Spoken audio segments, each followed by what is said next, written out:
waaw comme nu leen ko waxee ñu ngi fii devant la créole egsi nañu duñ def lu dul ñu daal di dugg dem seeti ki nga xamante ne ni moom moo war a def o job ñu dem ah. salaamaaleykum. Waaleykum salaam.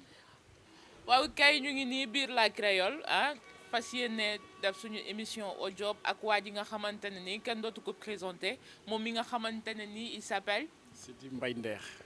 Je Si- m'appelle Sidi Djemé, mais on m'appelle Sidi Mbaye Nder. Sidi Bayder de son vrai nom Sidi Diémé Sidi noo def. maa ngi nii ça va alhamdulilah. tey nag au job dafa ñëw seet si la spécialement lan nga ñuy wax. Bon maa ngi leen di wax dalal leen ak jàmm. waaw di leen ne bienvenue à la créole. salaamaaleykum. maaleykum salaam Sidi dañu bëggoon a xam fii biir créole quel est ton rôle. bon man barman la man maay gérer cocktail yeeg boisson alcoolisée yi ak yi sew sewaan yi quoi. ok d'accord donc lu ñu def lu dul topp la yéen a ko déggandoo y a pas de sot métier y a juste de sot barman la ah dañuy dem ànd ak moom xool naka lay doxalee.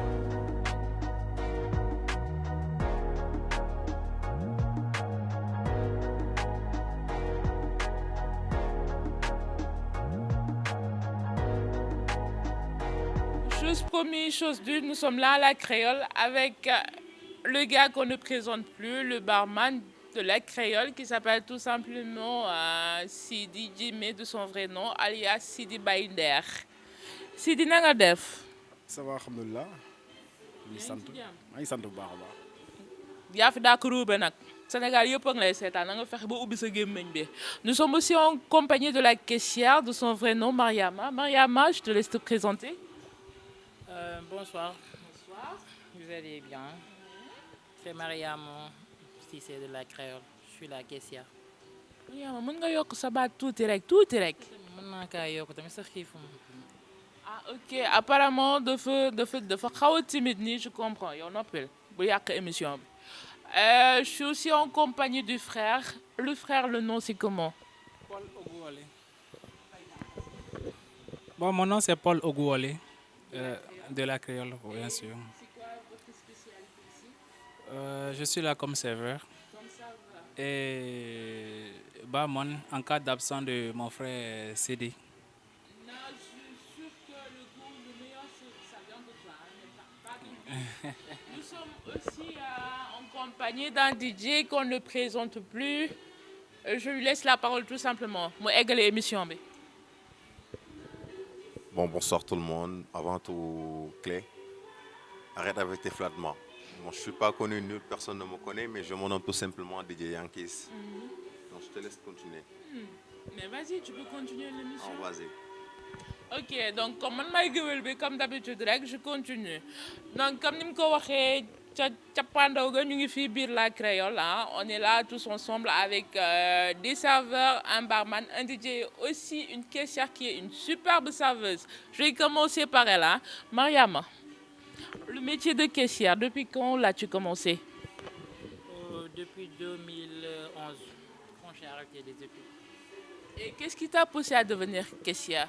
En fait, je voulais pas être caissière, je voulais être serveuse parce que j'ai toujours adoré être serveuse. En fait, je voyais les serveuses porter leur tenue et trucs, voilà, ça, en fait, j'adorais.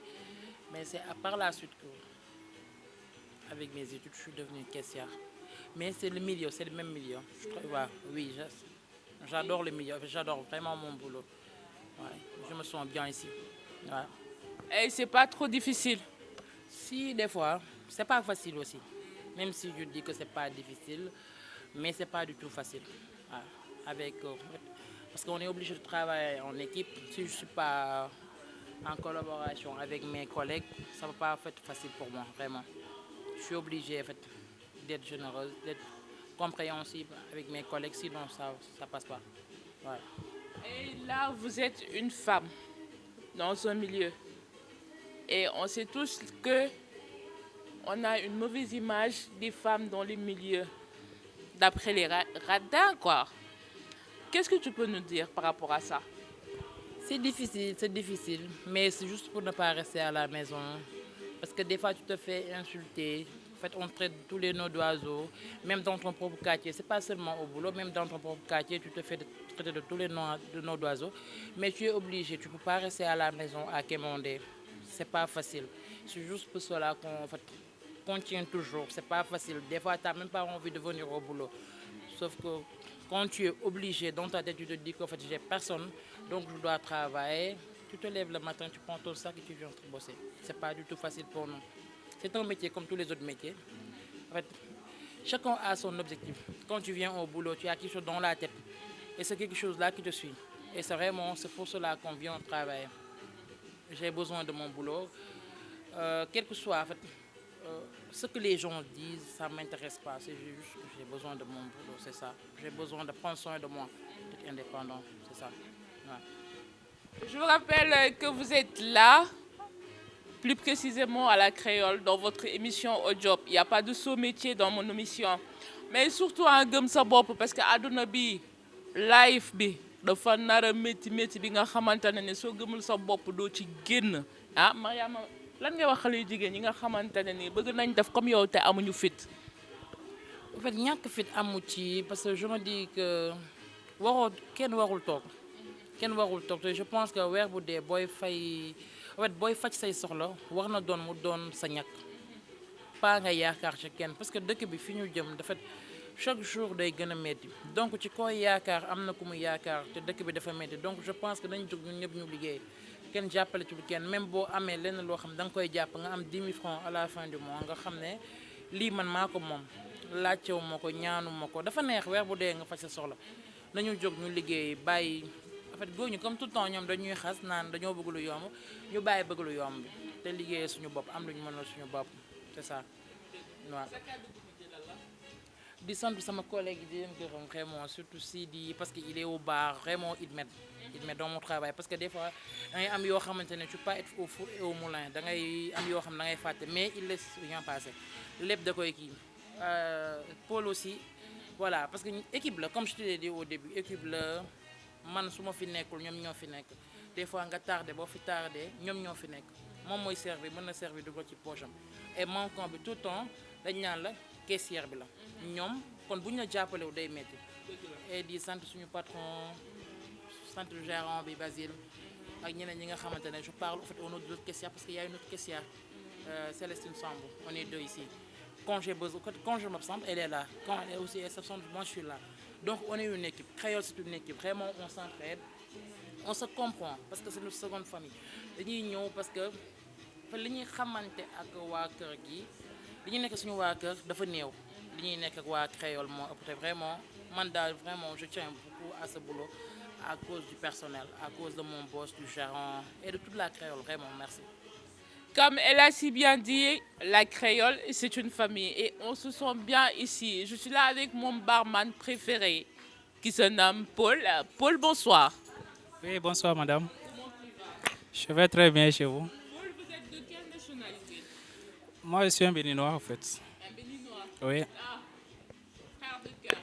Voilà pourquoi je t'apprécie. merci beaucoup. Paul et l'histoire de Créole. Que pouvez-vous nous dire à propos de la Créole? Bon, la Créole, c'est un restaurant vraiment pas comme les autres. Ça fait partie des meilleurs restaurants où j'ai travaillé. Vraiment, ça va. Ça va. Ici, on se sent mieux, ensemble avec le personnel, et puis voilà. En tout cas, il y a de l'entente entre nous. C'est- Entre serveur et barman, qu'est-ce que Paul préfère le plus? Bon, de un d'abord, je ne suis pas seulement serveur. Moi, en question, j'ai fait la gestion hôtelière. Cuisine, bar, service en salle, gestion de stock, tout ce qui concerne l'hôtel. Moi, j'ai fait la gestion hôtelière à Cotonou, au Bénin. J'ai fait mes stages à Abidjan et je suis continué mes stages ici. Bon, j'ai fini, je devais rentrer. Bon, je me suis dit que bon, je reste un peu au Sénégal pour voir un peu, voilà. Donc, oui. Foufou. J'espère que tu sais préparer ça. Je me débrouille pas mal. Ah, super alors. Alors, qu'est-ce qui te marque le plus au niveau de la Créole? Bon, au niveau de la créole, en tout cas, on a un patron vraiment pas comme les autres. C'est ça qui est très important. Il n'a pas de problème. C'est un monsieur que j'apprécie beaucoup, monsieur Tony. Des fois, quand on est un peu débordé, lui aussi, il rentre en salle, il fait comme tout le monde. Il y a même, des fois, même les gens me demandent c'est qui ton patron, ici c'est bon, eux ils veulent le croiser et tout. Donc je leur droit, tu vois là, il est là-bas. Mais quand les gens le voient en train de servir, les gens ne croient pas. Ouais, donc quand il s'agit de travail, il travaille comme nous. Donc c'est difficile de distinguer le patron. C'est très important. Maintenant, si le haut est bon, ça veut dire qu'entre nous aussi, il n'y a pas de problème en fait. On s'entend bien. Des fois, si je suis vraiment pris, s'il dit sort, il m'aide. Des fois, si lui aussi il est un peu pris, je sors. En fait, on travaille comme une famille, voilà. Et puis, bon, on passe plus de temps ensemble ici qu'à la maison, en fait. Voilà. En tout cas, pour le moment, on n'a pas de problème. On n'a pas de problème, oui. Ça va très bien le boulot ici. Ma dernière question. J'espère que tu es là pour longtemps. Tout dépend. Tout dépend. Comme je dis, moi, j'ai fait la gestion hôtelière. Je travaille dans les hôtels, au fait. Mais bon, avec l'histoire de la pandémie, ça a fait que, bon, pas mal des hôteliers sont en chômage. Et puis, bon, on est obligé de faire ce qu'on trouve. Comme vient de dire Mariama, ma collègue, il n'y a pas de sous-métier. Voilà, donc on est en train de faire ça en attendant, en espérant quelque chose de meilleur plus que ça. Sinon, pour le moment, je ne peux pas vous dire exactement si je suis là pour longtemps ou bien pour peu de temps. Mais bon, en ce moment, tout est nickel. Il n'y a pas de souci ici en ce moment. Paul, tu es au Sénégal, donc un petit Sénégalais comme nous. Les jeunes, au lieu de travailler, se faire une collecte pour aller en Europe. Ce sentiment entre frères. Qu'est-ce que tu ressens quand tu es devant la télé et que tu vois des jeunes en train de chanter en marche? Un petit mot à leur lancer. Je n'ai pas bien compris votre question. Étant sénégalais, parce que là, tu n'es plus béninois, tu t'accueilles chez moi, les jeunes sont dans les bureaux. Oui. Ils économisent pour aller loin, alors qu'il y a du travail ici. Que vas-tu les conseiller réellement? Bon, vous savez, je ne sais pas si vous connaissez Dangote, le plus riche de l'Afrique. C'est un de mes oncles côté maternel. Il a toujours dit dans la vie, vous savez, en Afrique, on a tout en Afrique. On a tout ce qu'il faut en Afrique.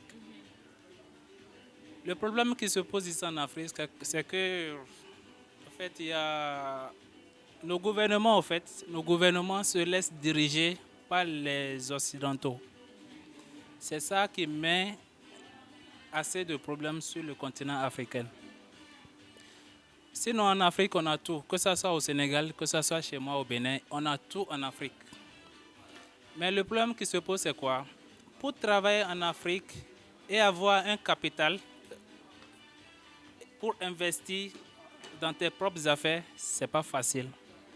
Oui, c'est pas facile à cause de la malgouvernance de l'État. Ouais. Alors qu'en Europe, comme on le dit souvent, nous les Africains, quand on entend l'Europe, c'est comme si c'est un paradis. Alors que c'est le même problème là-bas aussi. Ouais. Parce qu'il y a beaucoup qui quittent là-bas et viennent se chercher ici en Afrique.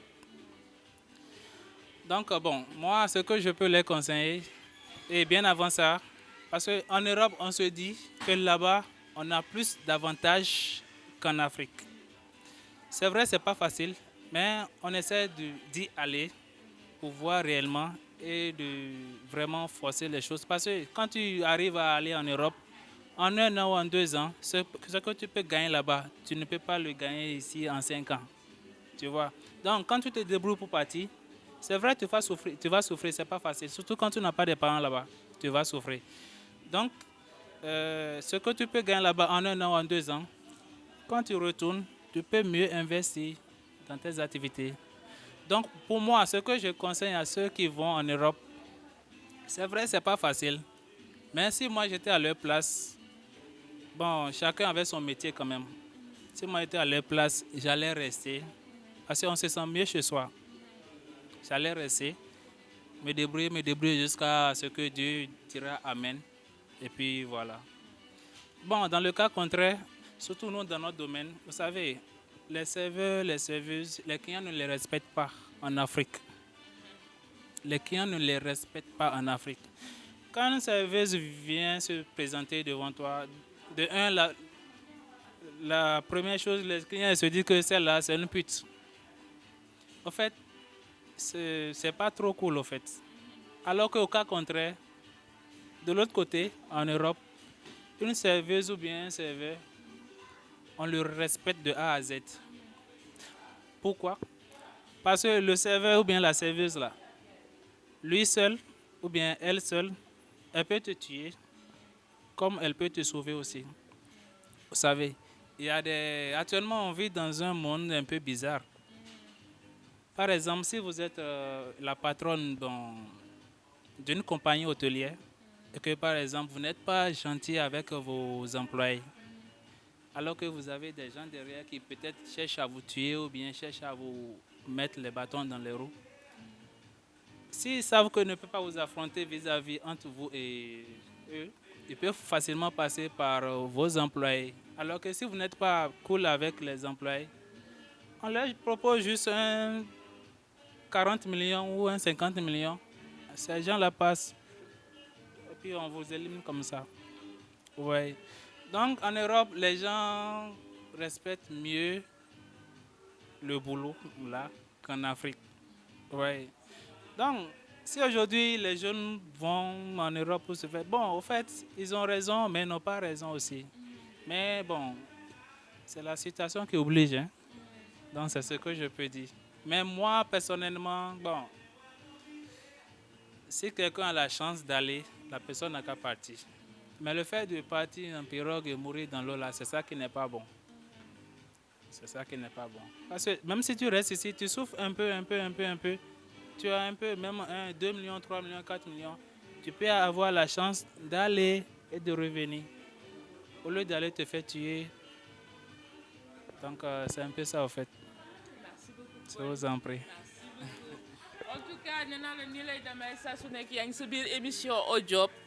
Qui dit restaurant dit serveur, qui dit restaurant dit barman, qui dit restaurant dit cuisinier ou cuisinière, qui dit restaurant dit caissière.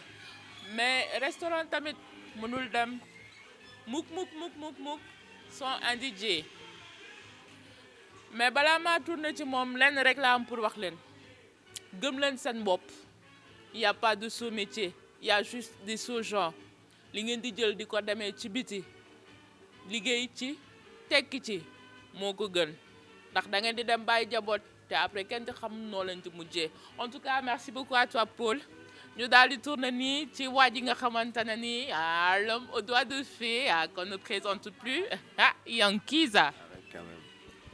Nega mo Nice, mu ngi cool. ci lu ne Mais ça va, ñu ngi sant yaa yàlla. ngi cool. Ouais, ñu ngi dal di jéem a gérer. Yankiz, c'est quoi son nom? Hassan Fall. Hassan Fall. Hassan Fall, présente-toi. Bon, je me nomme Hassan Fall, mais beaucoup plus connu sur le nom de DJ Yankees.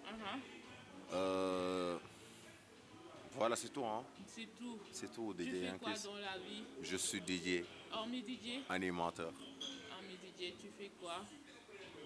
Je suis DJ, tout simplement. Tout simplement. Ouais.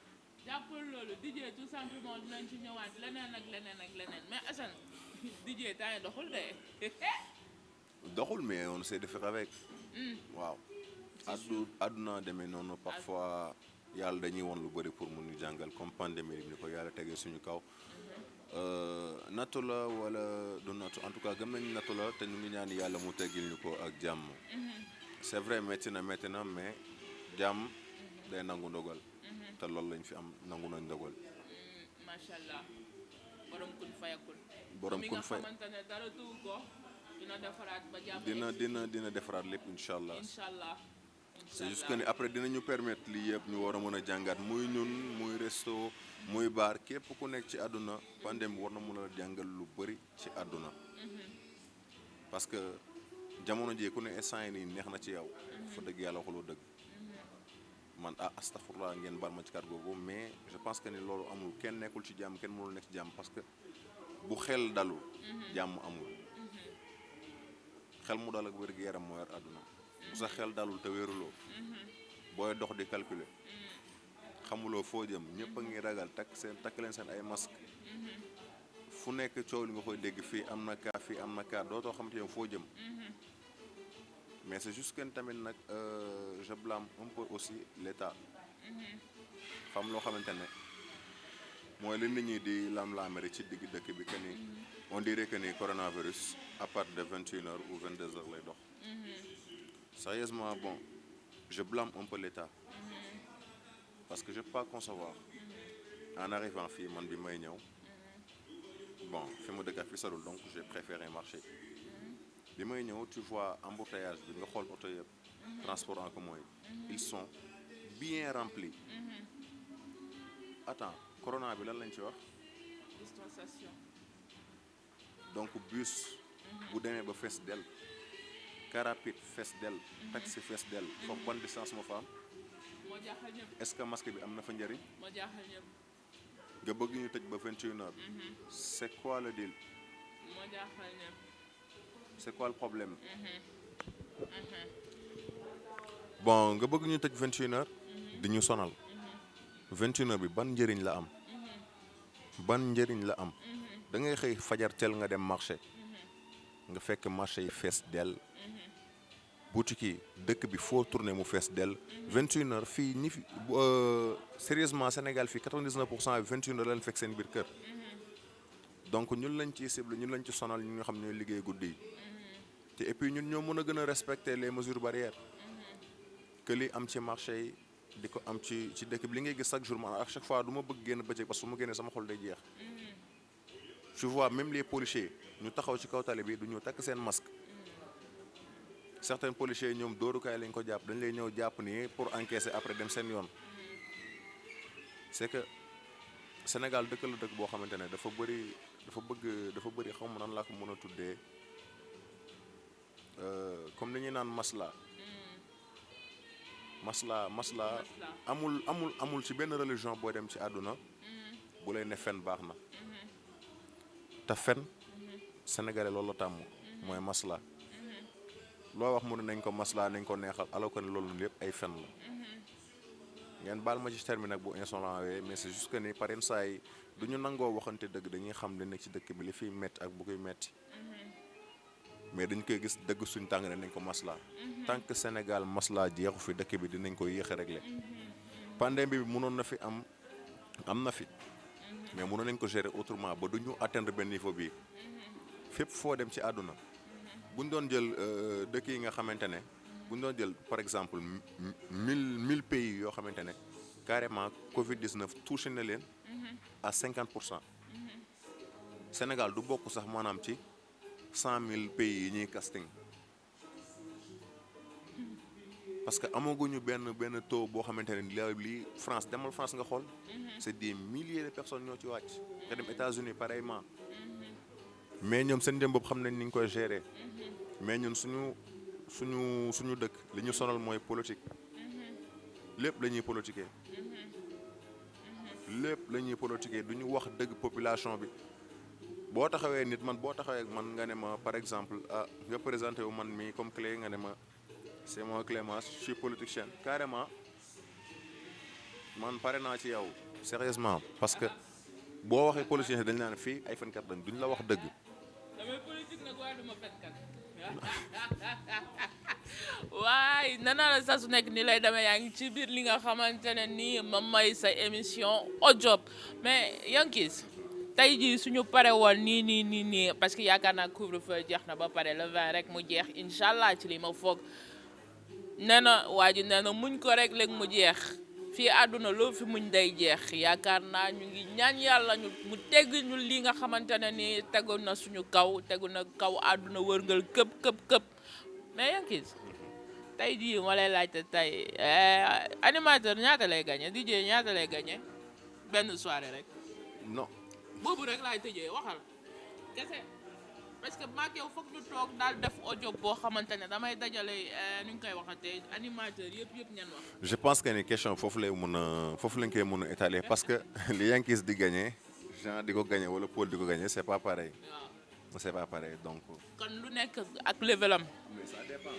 ah ok maa ngi lay remercier. maa ngi lay delloo. jaajëf nanaa la yaa ngi ci biir audio pare naa may naa ko temps wax ak ay naataangoom am na ñoo xamante ne fekkee moo leen ci boole ñu daal di ci bokk ba bokk waaye comme moom da doon daw di ruube ci suuf le grand moment est arrivé Mbaye Der bonsoir. Bonsoir. naka tey. Ça va, alhamdulilah. noo ko dundee. Comme d'hab, on essaie de gérer. Yàlla baax. ñu ngi fii biir la Créole duma la jàppal micro am jàppal biir la Créole tey nga nekk gérant nekk astafurlah macha allah daf may ruube ci suuf nekk fi barman bi nga xamante ne ni macha allah di def lu baax en même temps kan mooy Mbaye Der. waaw bon Mbaye Der. yokkal sa baat du ma la may dara. Mbaye Der daal mooy benn boy boo xamante ne daal yaa ma gën a xam daal dañu yem foofu parce que yow moom da nga ma bëgg sonal quoi te tey bëgguma ruube quoi. mais di nga ruube. non du ma ruube parce que man durug ma kuy ruube sax.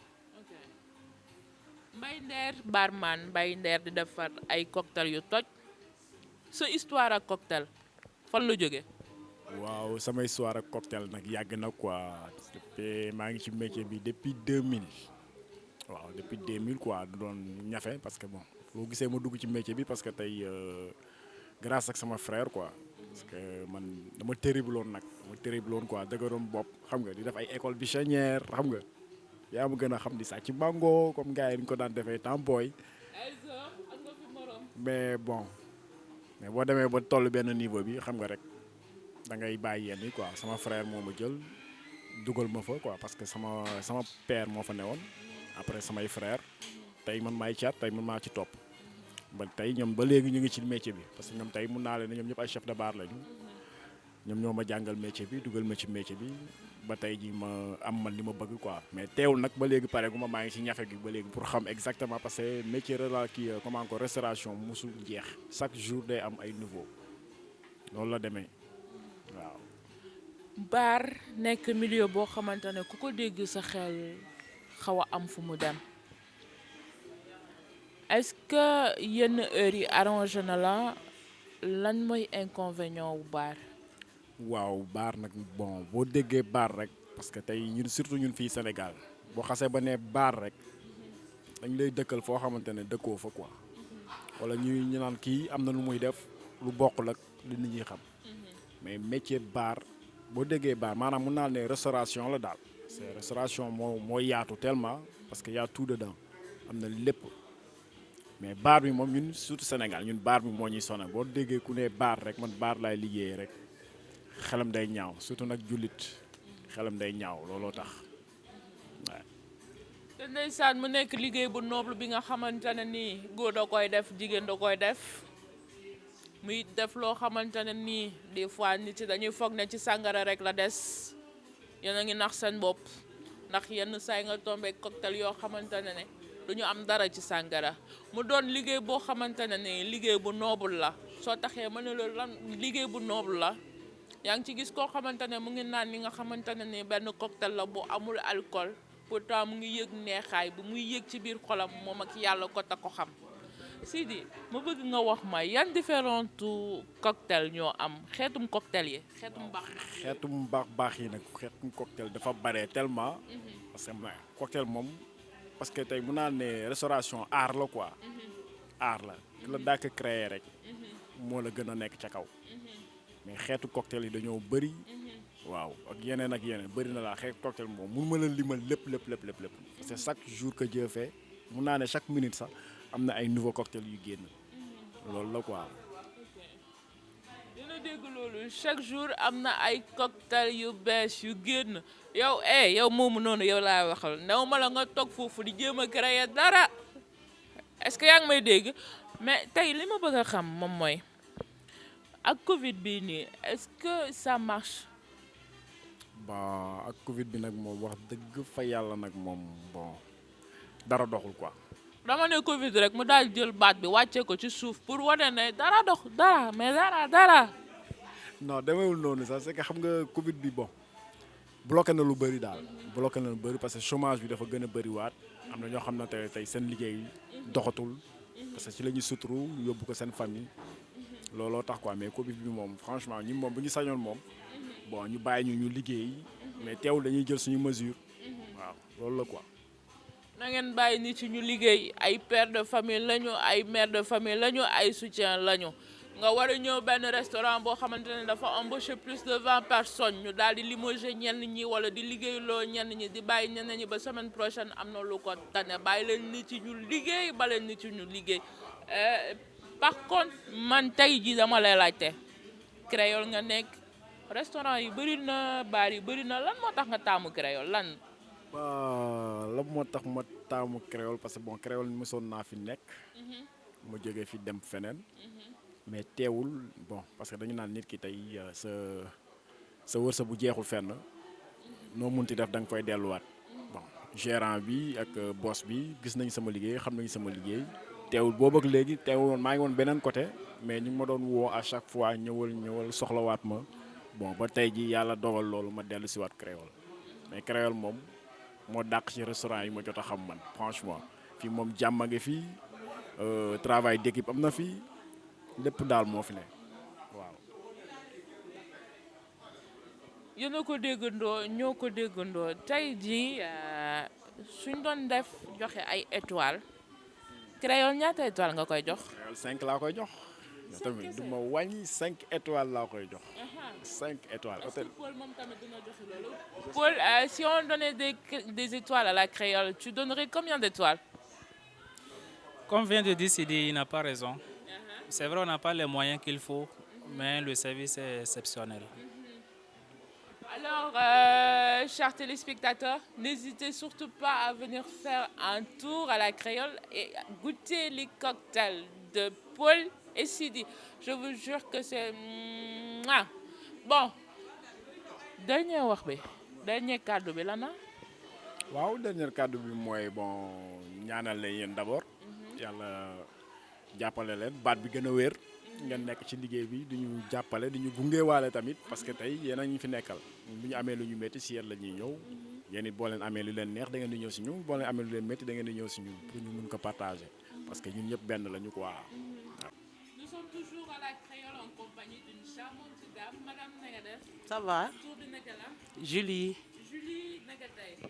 Ça va ñu ngi ci jàmm. Mën na wax ci la créole. La créole loo mën a wax ci la créole dafa nekk milieu boo xam ne milieu bu classe milieu bu civilisé et nit yi civilisé ñoo fi nekk amul cambar amul dara waaw da ngay ñëw toog naan li ngay naan dem sa yoon ci jàmm ak salaam. Maanaam su ma la déggee daal affaire de super ndaanaan internet. voilà loolu la fi am. Léegi nag Julie man benn question laa am pour laajte la. Tey jii su ma doon wax pour nga voté ñaata étoile ngay may la créole. kay may naa ko fe May nga ko 20 étoiles. waaw yii fii da ngay ñëw doo am nga jàmm daal fii boo fi ñëwee am nga jàmm toog nga sa place naan nga li ngay naan lekk li ngay lekk si jàmm ak salaam dara du la déranger ci créole waaw. Apparemment yow amatul créole nga. waaw Qu'est-ce que tu recommandes? créole bokk naa ci ñu fi liggéey ñu fi njëkk a liggéey bokk waaw mun naa ne bu melee tey nekk créole man bokk naa ci waaw nekkatuma fi mais maa ngi fi ba tey waaw gis nga wax dëgg yàlla waaw. Léegi Julie ban appel ngay lancé par rapport ak Covid bi milieu bi ñu nekk nii système bi ni ñu koy doxalee. waaw man lu may wax mooy du genre comme Covid baa ngi fi ci dëkk bi nee na du dem ku ñëw na nga raxas sa loxo ba mu set ci bunt bi parce que gis nga bu nga ñëwee ci bunt bi gis nga fa ñu teg fa li ñuy lave-mains ak yooyu yëpp nga def sa masque waaw man loolu laa ci xam mesure barrière yi rek waaw.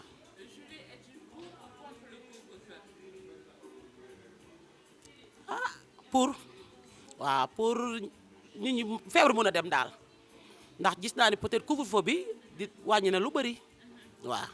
Est-ce que toogoo xalaat ne coronavirus couvre-feu bi amu ci sens parce que déjà virus bi dox guddi te nit yi suñu fatoo moom tamit day fatoo. waaw loolu dëgg la parce que bëccëg bi ñi ñaa ngi dox kon ne boo nee couvre-feu di 21h ñi ñi dugg kon bëccëg bi ñëpp a ngi ci bedd bi kon ça revient au même rek.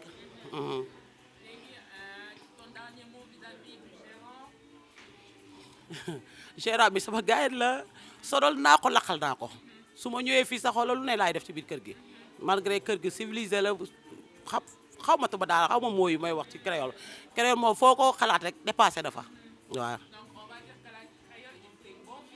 bien sûr merci. léegi Sidi yow lan nga ñuy defal nii. waaw maa ngi leen defaral benn cocktail bi ñu naan Sunset base kii la orange. ak orange presséa ak ananas. orange presséa ak ananas maanaam sans alcool. oui sans alcool waaw. léegi man maa la wax duma naan alcool man. ba mais laajte woo ma ndax da ngay naan ak alcool wala naanoo alcool parce que la waxuma loolu quoi. mais en tant que barman est-ce que. nit ki quoi lu mu bëgg parce que cocktail yi am na alcool am na sans alcool. soit nit ki da lay ne avec alcool. nga defaral ko bu alcool soit mu ne la sans alcool nga defal ko sans alcool. maintenant léegi yow soo par exemple defaree sa cocktail ba pare tombeek nit ki dafa bëggoon bu alcool. waaw ba tey du yàqu. du yàqu alcool bi dañ ciy def rek mélanger ko mu dem te du tee cocktail bi du yàqu quoi bu fekkee defar nga ko ci verre bi ba pare dañ ciy defaat alcool bi rek jox ko. sa liggéeyu barman yëpp lan moo la ci gën a métti. mu ngi nokkos day nokkos nii day nokkos jinjeer bee manqué ak poobar bi. non sama liggéey barman wax dëgg fa yàlla nag lenn daal moom si mosoon a metti daal mooy client boo xamante ne tey comme kii sama collègue bi mu ko waxee sànq rek ñun Sénégal fii gars yi bëri respecté wuñu ñii di def restauration quoi parce que lu nekk lañ leen di wax di leen saaga mooy loolu te man j'aime pas ku ma saaga quoi client bi bon il a dépassé les bornes ce jour-là ba mu saaga ma quoi loolu moo ma gën njëkk a metti nag loolu moo ma gën a metti ci sama liggéey yëpp waaw. léegi ci boobu noonu moom la saaga tu as réagi du tic au tac wala danga ko bàyyi mu jàll. non parce que mënu ma réagir noonu parce que tamit maa ngi ci liggéey bi il va falloir que ma calmé wu xam ni client la ak lu dul dara sax il a tort mais bon man maa war a dalal sama xel xam ni may waxee ak moom jéem a gérer quoi situation bi c'est ça. su que tamit ñaar laa bëgg a wax yu ndaw yéen sénégalais yi xam leen ne ñi liggéey ci bar wala ñi liggéey ci restaurant ay nit lañu comme yéen doo la ñu yor seen sagaru 2000 wala seen sagaru 1000 francs foog na yéen a moom askan wi il faut apprendre à respecter les gens le respect il est réciproque ay nit lañ comme yéen ce sont pas des n'importe qui dañ nekk ci bar bi wala dañ nekk ci restaurant bi pour daan seen doole léegi fecc bi moom moo tudd naka. fecc bi moo tudd shaker da ngay shaker quoi parce que tey ñu bëri dañuy shaker te booy shaker da nga war a dégg son ba glaçon bi ni muy jooyee ci biir. looloo tax ñu naan shaker il faut mu am mouvement boo xamante ne mooy remuer glace bi ak liquide bi nga def ci biir. léegi man dama dégg ñaari termes shaker ak glace pilée c'est quoi la différence. glace pilée mooy glace bu mokk bi en wolof. waaw bu ñu dëbb bi mooy glace bu mokk bi mooy ne glace pilée waaw. kon léegi nii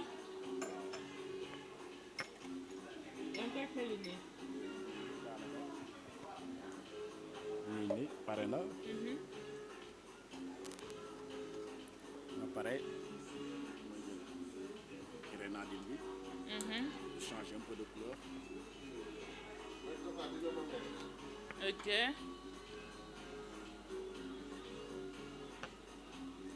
C'est juste à l'entour de la.